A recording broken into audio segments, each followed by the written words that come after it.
Welcome students to the online NPTEL course Visual Communication Design for Digital Media. In this module we will start discussing visual communication design methodology. So in this module we will start with the generic design methodology which can be applied throughout the different visual new media paradigms.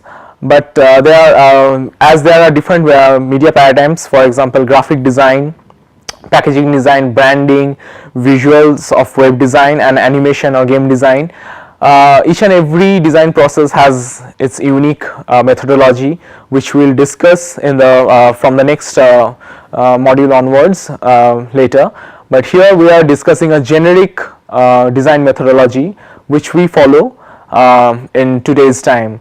So many of the from the many generic methodology which we will discuss in this module might be added in some design platforms, some design paradigms, and in might be some other process might be added and some process might be omitted from this generic design methodology. But we will get a holistic view of the methodology and we will start taking each and every design field like graphic design, branding, visual of web, games and animations, and we will discuss the methodology later on in the detailed fashion. So in generic design methodology mainly it is based on web and visual communication design of graphics, and because animation and game design is a bit different from the field, we will discuss it later. So generic design methodology which we will mainly follow in web design and graphic design and also in branding. So this process, initially there was a model which is called Waterfall Model. So there was a gradual progression of one step to the other step. So first there will be data gatheration, then there will be a design ideation, then design process, and then the final production or final design. So that was the waterfall model. So when the one stage is complete, the next stage starts, and from the next stage, the step one, the previous stage, we cannot go back to the previous stage. So there is a gradual linear progression in the waterfall model. So this was actually a sequential model, and this was an old model, but now we don't believe in the waterfall model because of many problems of waterfall model, and it doesn't incorporate feedback and doesn't incorporate the provision of changing the product and making the product better, making the user interface better, and making a visual communication better after taking a feedback from user and peer review. So the next a better model which evolved later after waterfall model is iterative model. So there is a loop from concept generation to design development. We go back to the user, we test the talk to them and understand the feedback, take their feedback from ethnographic data collection, heuristic evaluation, and then we again analyze our product and product or design, and then we iterate the design or discard the design if the design is absolutely not acceptable. Then we discard the design and start new, and then again go back to the user and iterate, and then the final design comes. But when the final design comes, it's a user proof and user centric design, so acceptability of the final design is much higher than the if we follow the iterative model rather than waterfall model. So we discuss waterfall model. So waterfall model is first described by Herbert Bennington at a symposium in of web design, software development. So here he said in software development, first we gather the data, design the software, develop, and then launch. But Winston Roy said that this model is flawed and this model doesn't work in many of the cases because it doesn't involve the scope of iteration. So this is the typical waterfall model. So first we talk about the requirement, then we start designing, then implementation happens, and then we verify. But after verification, we don't go back to the design and don't change the design or start implementing the new concepts, but we just, after verification, maintenance or the launch of the software happens. So that is the traditional waterfall model. But when we talk about the iterative model, the iterative model is like that. So start, then we find out the requirement, we design, we start implementing, and also we test with the user, and then we take the user's review, and based on the review we generate requirement again, and we validate our design based on our requirement. So this loop again feeds the requirement again, and we start evaluating our design. And after the design evaluation, if the design works properly, we then start implementing, and then it's complete. But if we need some tweaking or iterations in the design, then we again change the design, implement, and then test with the user. If the review is right, we then finish the design and launch the product or website or graphics or whatever. We finish the design there. But if it is not, again we go in the do loop, and that's why more we circle in the this loop, the better the product usability is. So facilities of this design is to improve it through feedback of several loops, and the process is done through ethnographic survey and heuristic evaluation. Ethnographic survey is, ethno means people, and ethnography means the people's behavior in an environment. So people's behavior in a digital platform is an ethnographic survey in terms of new media design. And heuristic evaluation is, as we already discussed, is heuristic means the people, how the people behave with environment. So in this case, it's people's behavior with a digital platform is a heuristic evaluation method which designers follow. So this actually leads to the provision of inductive methodology, and which is user centering, and again based of ethnography and heuristic evaluation. So ethnography comes first, and the design hypothesis comes at the last. That is the process of inductive methodology in design. So we start with the users, we go and find out what the users need is, then we try to understand the pattern, what if there is a pattern in the user's need. So from that pattern we come to a hypothesis whether this is the particular need of the user, and based on that we generate a theory, and that is in terms of theoretical research. But in terms of practical projects also, we generate a project from an hypothesis which we take from user. But this is an inductive design methodology. The opposite is deductive design methodology. So in deductive design methodology, we start with a theory. So the theory comes first. So the hypothesis will be, we can take any hypothesis and theory which is already proved, like Jester's principle or some already proved principle which acts and people accepted that. So from theory we take a hypothesis, case specific hypothesis, the contextual hypothesis. We try to modulate the hypothesis in terms of particular user context, and then we start observing them in the how users are behaving with the design, and then we confirm the design. So this is a deductive design methodology which we don't follow. We follow the inductive design methodology in iterative model, because in iterative model we start with the user's observation. And so the user observation, if we start with a user observation, and users are actually defining our designs, what we deliver in the final, so it's also user defined. So this is why the term participatory approach is there. So users are participating, all the stakeholders are participating in the design process. So the term the similar term is also co-design. So users and designers, they collaborate and design together. That is why the term is etymologically named co-design. So this is a model to follow this iterative process and to understand user, to understand to conduct an ethnographic survey.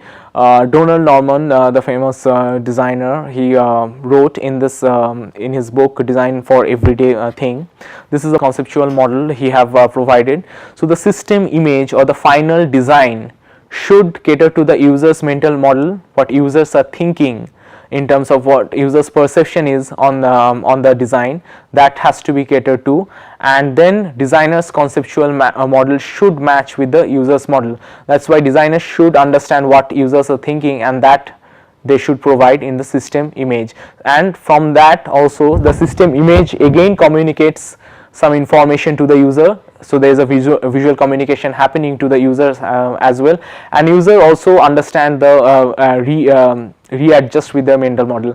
For example, if we take Apple iPod was first designed by Apple's Steve Jobs. It was not there in the market.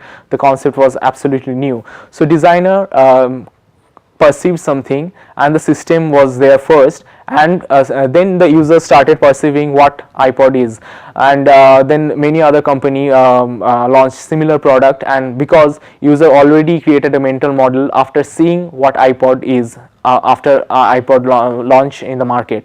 So there was a mental model after launching on iPod, and other design companies which apart from Apple have perceived the user's model which is there from the system image of iPod, and then designers of other firm conceptualized the similar product and designed something. So in these three there is actually a triangle, so design, designers and user. So any of these three can come first.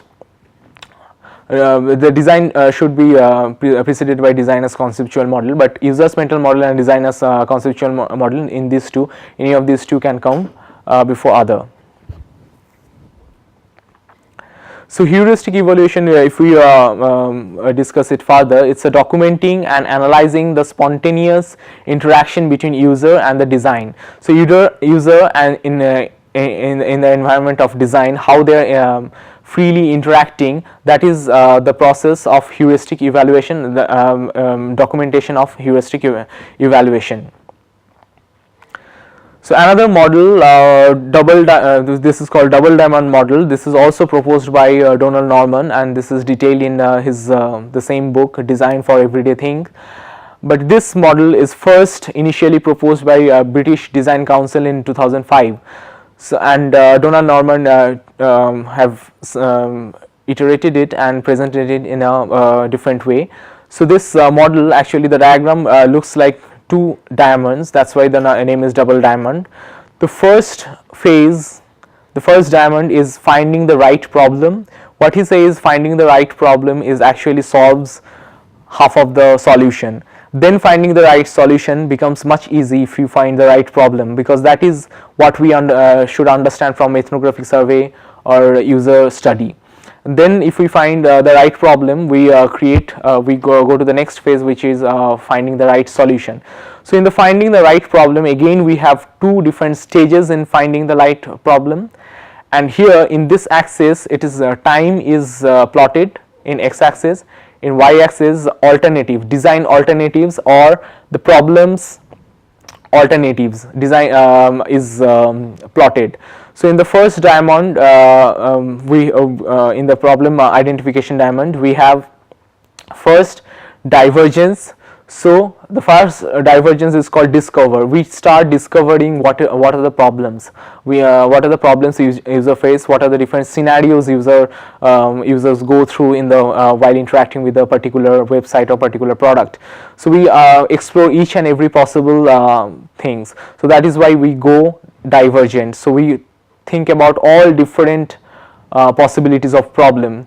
But then we converge, we actually define what is the problem. So we eliminate the superficial problems and we start to pinpoint what is the actual and deep rooted problem. So we identify the particular problem here, in the first diamond, and then we start developing in the next phase, which is a solution development phase. We start developing the design, and when while developing the design, again we start thinking about different solutions, very different solutions which are possible around that problem. We go broad and think about different alternatives in the solution. That's why again we are going divergent. And then we start testing with the user. So while we are testing with the users, many of the solutions might be redundant. Many of the solutions even might not work for the users. So we eliminate many solutions and we find out the best and optimum solution, and that is why that is how we reach the the best possible solution in the best in the particular scenario. So that is how Donald Norman is describing the double diamond method of design process. So next phase will start about we'll discuss about design thinking, how the process of design thinking happens. We'll go back to we'll talk about ethnography and user testing after user study and user testing after after this, but we start with the design thinking of the ideation process first. So in the design thinking is a creative thinking process. It's a creative thinking ability to stretch beyond the ordinary or beyond the original, and it has to be original and innovative and flexible to one's thing, flexible while designers are doing this process.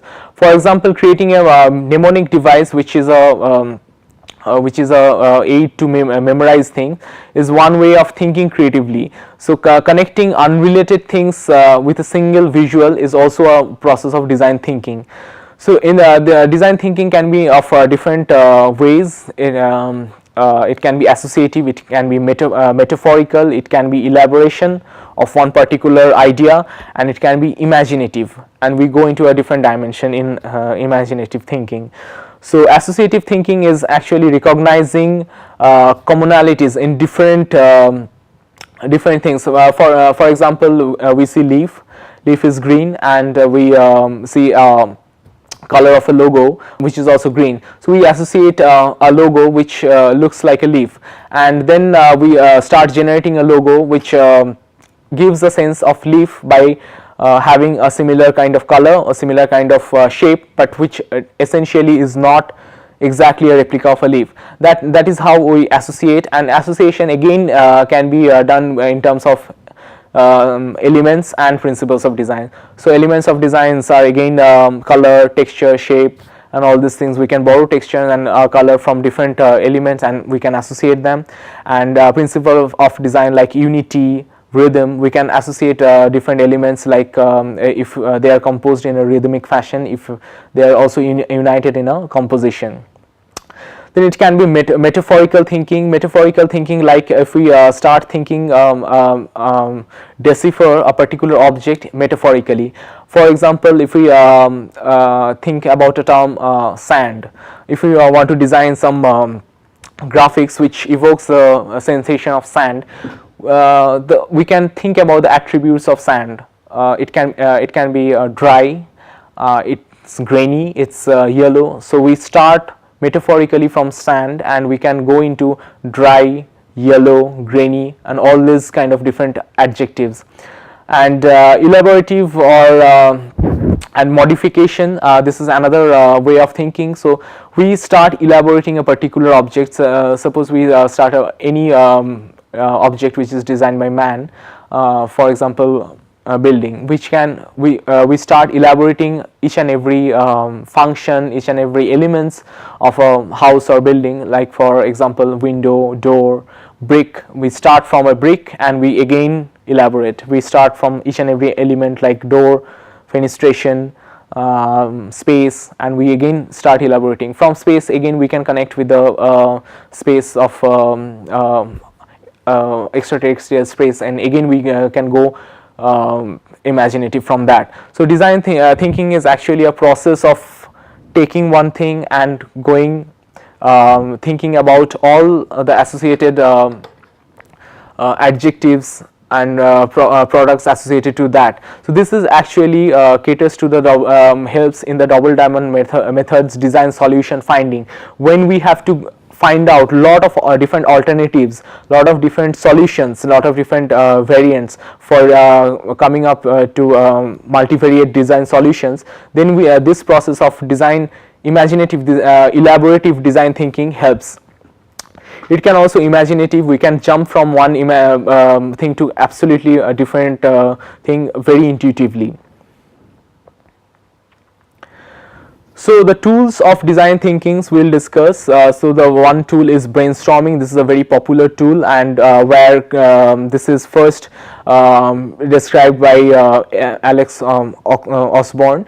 So in the brainstorming session, what happens is all the designers sit together and start discussing about a particular design process. And in the brainstorming process, we start with one particular thing, and each and every people participates. So this is a group design thinking process. There are also individual design thinking process. So in brainstorming, it's essentially a group design thinking process. So one person takes from the other person's design initiation and thinks, adds his own imagination. So brainstorming, as described by Richard Serra, he is a famous installation designer. While he was discussing about a particular sculpture, he was saying that why we should think about how to manifest, how to design the sculpture. Why not to think in terms of verbs and adjectives about the materials and the sensation of the structure. For example, this here we have the photograph of installation of time and space, which is there inside Guggenheim Museum Bilbao, which is designed by Frank Gehry. So this installation is talking about space.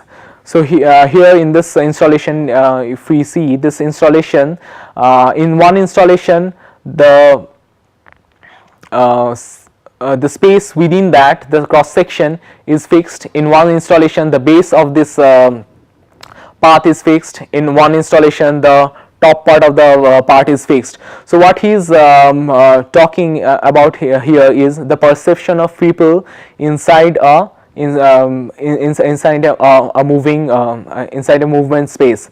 So when people enters and perceive the space, he understands the relationship between the space and time frame. So there is a correlation. He wants to talk about the correlation between space and time through this installation. While designing this, so he actually not thought about the material and how to construct this, but he thought about a particular concept of space-time correlation. So the thumb rules from brainstorming is: include every possible adjective, every possible products which comes around this, and never judge an idea, because we'll judge the idea after when we discuss with the users and take users feedback. Then we start evaluating each and every alternative, and users feedback can give a different dimension in the possible alternatives. Another process of design thinking is mind mapping. Unlike brainstorming, mind mapping is actually an individual process, while one designer starts doing the visual thinking. So mind mapping is a process where it can start from a word, it can start from a particular image. For example, for logo design, a client might need to in case of a coffee shop, client might need to have a logo which evokes a sensation of coffee. So in mind mapping, the central word will be coffee. From coffee, people can go around. It can designer can think about the color of a coffee and think about the color scheme, and also it can designer can think about the liquidity of the coffee and think in a different dimension. And also you can designers can think about the experience of having a coffee, and the logo can evolve from that as well. So Mind mapping can also be, it's automatic mind mapping. So we start with any word and we just go imaginative and start writing what comes into our mind, and absolutely not influenced by any things. But deliberate mind mapping can be, we start thinking and deliberately we again come back and branch out from the same. For example, we take the same example of coffee. So automatic mind mapping, it will be, if we take the color of coffee, we start from the color and we go into the direction of color itself. We don't come back to the liquidity or the experience of having coffee. And in deliberate mind mapping, we go into the direction of color and then again we come back to the base word, which is coffee, and then again we start thinking about the liquidity of the coffee, and go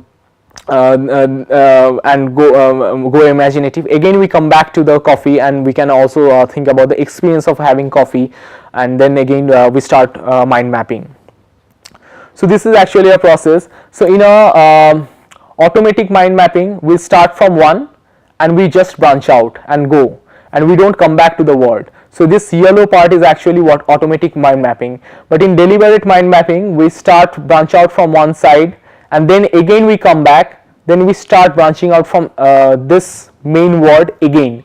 So that is a process of deliberate mind mapping, where this word gives a higher emphasis in the mind mapping. So after this, so what we get from mind mapping is number of different words and different adjectives that actually helps us to ideate, to create alternative design solutions. For example, we can have different color schemes, different objects, different elements. For example, pictures, and from this thing, pictures and words, it comes to comic.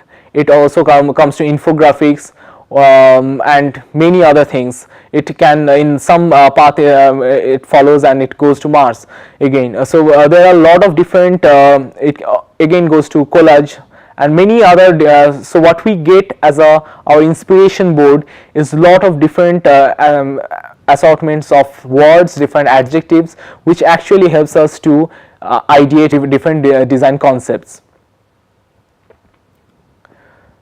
So in the next class, we'll discuss about the phases of visual design process, which are orientation, analysis, concept design, and implementation. So where we will apply mind mapping, brainstorming as a design thinking process. Thank you.